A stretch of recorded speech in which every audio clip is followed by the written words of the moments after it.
കോഴിക്കോട്ടേക്കാണ്. അവിടെ കിണറ്റിൽ വീണൊരു പശുക്കിടാവിന് അഗ്നിരക്ഷാ സേനയാണ് രക്ഷകരായി എത്തിയത്. അതേസമയം തലയിൽ പ്ലാസ്റ്റിക് പാത്രം കുരുങ്ങിയ ഒരു നായയ്ക്ക് രക്ഷകനായി എത്തിയത് അനിമൽ റെസ്ക്യൂ പ്രവർത്തകരാണ്. അപ്പോൾ കോഴിക്കോട് ചാത്തമംഗലത്താണ് ഈ പശുക്കിടാവ് കിണറ്റിൽ വീണത്. ആ ദൃശ്യങ്ങളൊന്നും നമുക്ക് കാണാം.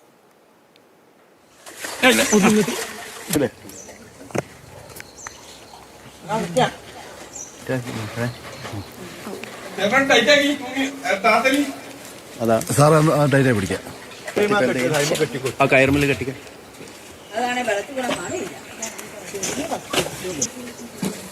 കത്തി വരുമ്പോ നോക്കണേ കൈ.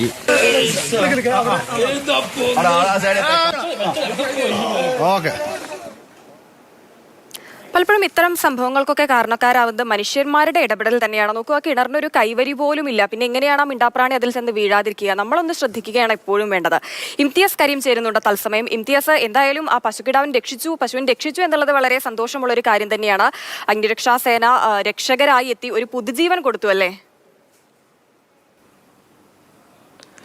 നമ്മൾ ഇത്തരത്തിലുള്ള വീഡിയോകൾ ഒരുപാട് കണ്ടിട്ടുണ്ട്. പലപ്പോഴായിട്ട് ഈ നായക്കുഞ്ഞുങ്ങളെ രക്ഷിക്കുന്നത്, ഇത്തരത്തിൽ പശുക്കിടാങ്ങളെ രക്ഷിക്കുന്നതൊക്കെ നിരവധി ഇത്തരം വീഡിയോകൾ നമ്മൾ ഒരുപാട് തവണ കണ്ടവരാണ്. പക്ഷെ നമ്മളിതിൽ ഏറ്റവും എടുത്തു പറയേണ്ട കാര്യം എന്ന് പറയുന്നത് ഈ അഗ്നിരക്ഷാസേന, ഫയർഫോഴ്സ്, ഇവരെ നമ്മൾ എത്ര തന്നെ പ്രശംസിച്ചാലും എത്ര തന്നെ അവരെക്കുറിച്ച് പറഞ്ഞാലും നമുക്ക് മതിയായില്ല.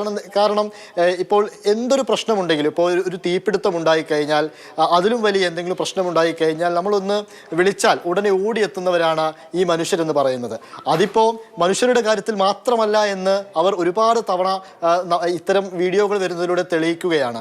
ഇത്തരത്തിലൊരു പശുക്കിടാവ് കിണറ്റിൽ വീഴുന്ന ഒരു സാഹചര്യം ഉണ്ടായത്. രാവിലെയായിരുന്നു കിണറ്റിൽ വീണത്. ഉടനെ തന്നെ ഈ നാട്ടുകാരിൽ ഒരാൾ അത് കാണുകയും ഉടനെ തന്നെ ചുറ്റുപാടുമുള്ള ആളുകളെ വിവരം അറിയിക്കുകയും ഉടനെ തന്നെ മുക്കം ഫയർഫോഴ്സ് യൂണിറ്റിനെ ഇത് അറിയിക്കുകയും അവരെത്തി എത്രയും പെട്ടെന്ന് തന്നെ അനായാസം അവരുടെ എല്ലാവിധ സംവിധാനങ്ങളും ഉപയോഗിച്ച് ആ കിണറ്റിൽ നിന്നും ആ പശുക്കിടാവിനെ രക്ഷപ്പെടുത്തുന്ന മനോഹരമായ കാഴ്ചയാണത്. മറ്റൊരു വീഡിയോ നമ്മൾ കണ്ടത് അതും കോഴിക്കോട് ജില്ലയിൽ തന്നെയാണ്.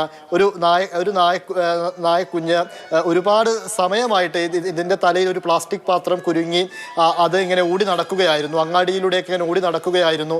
ഇതിനിടയിലാണ് അവിടുത്തെ ആളുകളുടെ ശ്രദ്ധയിൽ ഇത് പെടുന്നതും ഉടനെ തന്നെ അവിടെ ഉണ്ടായിരുന്ന സലീം വട്ടക്കിണർ, അതുപോലെ തന്നെ പ്രജീഷ് എന്ന 2 പേരെത്തി ഈ നായക്കുഞ്ഞിൻ്റെ തലയിൽ നിന്നും അത് ഊരിയെടുത്ത് അതിനെ സ്വതന്ത്രമാക്കിയത്. അതിൽ അവർ പറയുന്ന ഒരു കാര്യം എന്ന് പറയുന്നത്, ഇത് ഊരിയെടുത്തപ്പോൾ അത് സന്തോഷം കൊണ്ട് കുറേ നേരം അവിടുത്തെ മനുഷ്യരെയെല്ലാം നോക്കി നിന്നു. എന്നിട്ട് അതിനുശേഷമാണ് അത് അവിടെ നിന്നും ഓടിപ്പോയത് എന്നൊക്കെയാണ് അവർ നമ്മളോട് പറഞ്ഞത്. എന്തായാലും വളരെ മനോഹരമായ കാഴ്ചയാണ്. വളരെ മനോഹരമായ ഒരു കാഴ്ച തന്നെയാണ്.